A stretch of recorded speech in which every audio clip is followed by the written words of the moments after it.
UW officials warning of layoffs and cuts to student services following the governor's announcement today. Good evening. I'm Eric Franke. And I'm Michelle Lee. The budget news today raising concerns on state campuses. Political reporter Jessica Arp starts our team coverage for us tonight. Well, this announcement today, of course, makes official what had been rumored for a few weeks. Governor Scott Walker proposing in his two-year budget a cut of $300 million to the UW system over 2 years. That's a 13% cut of their current funding, and state funding makes up about 20% of the UW system budget currently.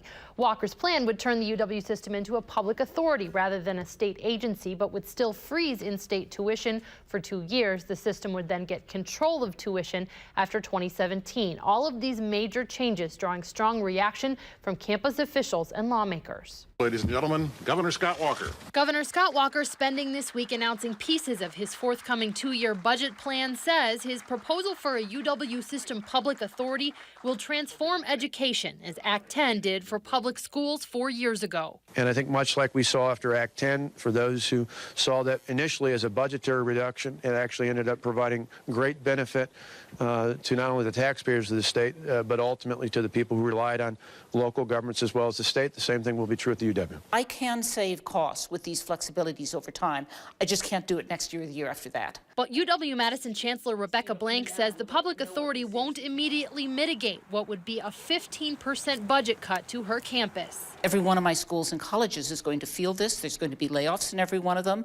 I'm trying to think very closely about how I can spread this outside of the state dollars, which are concentrated all in education, because I can't take this entirely out of my educational programs. Blank admits some of the flexibilities will help the UW construct buildings cheaper and make decisions on pay and procurement. But she says the state also won't backstop any future change in energy or health care costs. We are a semi-privatized institution under this new proposal because the state doesn't fill any budget gaps for us. UW System President Ray Cross says he's supportive of the public authority model, but says a tuition freeze and a budget cut together are problematic. But we hope the legislature will have a conversation with us, work with us, and with the governor's office to see if it's possible to reduce this cut to us. Blank says she will go to the Board of Regents to ask for increases in out-of-state tuition if this plan passes, saying she, quote, just couldn't handle this without the ability to raise some tuition. She and other system leaders will hear more about the plan when the governor presents his 2-year budget to the legislature on February 3rd. All right, so to be continued. Thank you, Jessica. Welcome. And several prominent Republicans not immediately jumping on board with the governor's plan, including Senator Steve Noss from Whitewater. He has been one of the UW system's harshest critics, and today he blasted the governor for giving the system more control. My big concern is that when the tuition freeze goes off, the Board of Regents, a board that's not elected, that meets once a month, will be in free will to raise tuition to what they believe they need to continue on. And Assembly Speaker Robin Vos says he has concerns about a cut of this magnitude, adding a significant amount of flexibility may be needed to manage such a large budget cut. He said the legislature will keep an open mind as lawmakers debate the plan. Our team coverage heads to UW Whitewater, where faculty and students are absorbing Governor Walker's plan. Valina Jones has a story.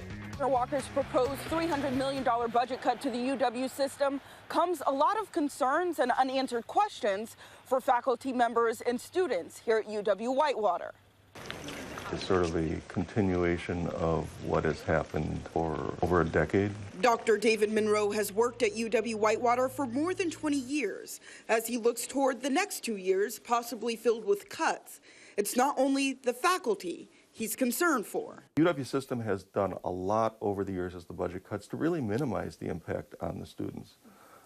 The problem is you can't hide it forever. Despite a possible tuition freeze, Monroe's concerned students would face limited class options, fewer on-campus jobs, and a larger student-to-teacher ratio.